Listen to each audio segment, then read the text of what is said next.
Дали враќањето на учениците во училишните клупи ќе го врати и грипот? Лекарите очекуваат со почетокот на второто полугодие повторно да се зголеми бројката на деца со грип. Состојбата ќе ја следат и апелираат да се почитуваат препораките како што се често миење на раце и редовно проветрување на просториите. Колективниот престој на учениците и во училиштата и во градинките дава простор за побрзо ширење на респираторни вирози и инфекти.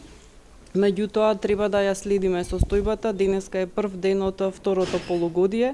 Она што е важно, како здравствен систем и кој што сме даватели на услуги, да се почитуваат препораките, да се одржува личната хигиена и останува сега да следниот период да ги пратиме бројките и состојбата како ќе биде. Продолжувањето на зимскиот распуст според лекарите ја смири ситуацијата со грипот. Податоците од Институтот за јавно здравје покажуваат дека во однос на претходната недела бројот на регистрирани случаи инциденцата кај децата на возраст од 5 до 14 години се речиси тројно намалени.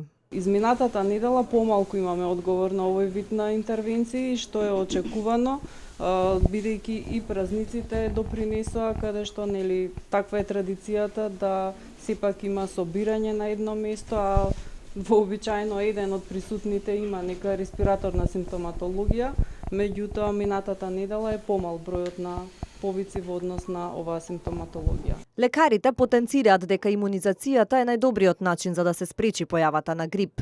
Министерот за здравство Никола Тодоров денеска најави проект со кој ќе се овозможи бесплатна вакцинација на постари лица. Во нашата програма имаме предвидено и воведување на проект со кој што ќе се овозможи бесплатна вакцинација од грип за постари лица, лица кои што се постари од 65 години и лица кои што не се